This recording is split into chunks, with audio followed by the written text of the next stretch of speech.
नमस्कार दोस्तों आज हम लोग डिस्कस करने वाले हैं पीसफुल ब्रेकअप के ऊपर।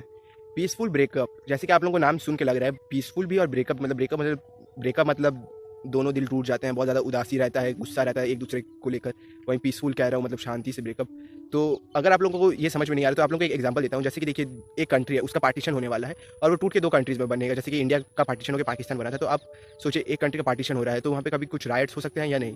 ऑब्वियसली आप लोग कहेंगे कि हाँ ज़रूर राइट्स तो होंगे। कुछ कंट्री के जो एक्सट्रीमिस्ट लोग हैं वो लोग कहेंगे कि नहीं, हम लोग इस कंट्री को सेपरेट होने नहीं देंगे, वो हम ही लोग का अभिन्न अंग है, वो हम ही लोग के साथ रहेगा।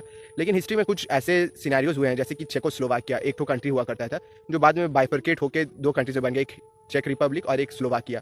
तो ये दोनों का जो पार्टीशन हुआ था वो बहुत ही पीसफुल हुआ था, अनलाइक जो पार्टीशन हुआ था इंडिया पाकिस्तान या फिर नॉर्थ कोरिया साउथ कोरिया या फिर साउथ सूडान और सूडान का।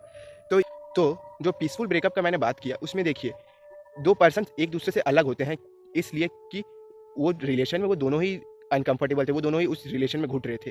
जैसे कि अगर आपको एग्जांपल दूं तो देखिए, अगर हम लोग के बॉडी में कभी भी कुछ एक इन्फेक्शन होता है और इन्फेक्शन बहुत ज़्यादा सीवियर हो गया और लास्ट कंडीशन में, और हम लोग को ये अब डिसाइड करना है कि अगर हम लोग उस बॉडी पार्ट जहाँ पे वो इन्फेक्शन हुआ है उसको अगर हम लोग रखेंगे तो वो इन्फेक्शन पूरे बॉडी में फैल सकता है, या फिर दूसरा ऑप्शन यह कि उस पार्ट को हम लोग बॉडी से रिमूव कर देता है कि पूरा बॉडी बच जाए।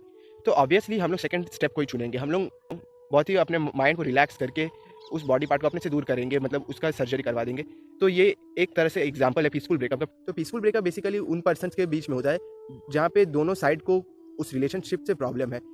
तो जस्ट आप सोचिए कि आपके जो दांत है वो आपके जीभ को काट दे, तो क्या आप अपने दांतों को जाके पीटेंगे या फिर अपने जीभ को जाके पीटेंगे कि आप दांत के बीच में क्यों आ गए? नहीं ना। तो उसी तरह से जब दोनों पर्सन्स को ये पता चले कि वो लोग जिस रिलेशनशिप में है उसमें वो लोग दोनों मेंटल ट्रॉमा में है, दोनों को इस रिलेशनशिप से कुछ फ़ायदा नहीं हो रहा और दोनों एक दूसरे के बेटरमेंट के लिए इस रिलेशनशिप को छोड़ना चाहते हैं, तो वो पीसफुल ब्रेकअप होगा।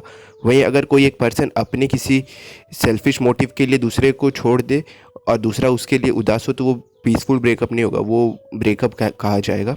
तो अभी जो एग्जांपल दिया जीभ और दांत का, तो इसमें देखिए जीभ और दांत दोनों एक ही पर्सन के बॉडी पार्ट्स है, और अगर गलती से जीभ को दांत काट भी ले तो इसके लिए आप दांत को तो तोड़ेंगे नहीं।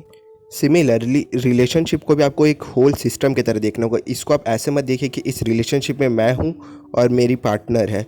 अगर आप वैसे देखेंगे तो इस रिलेशनशिप में कभी ना कभी एक बहुत बड़ा टेंशन क्रिएट होगा, और वो टेंशन छोटे छोटे मिसअंडरस्टैंडिंग के एक्यूमुलेशन से होगा।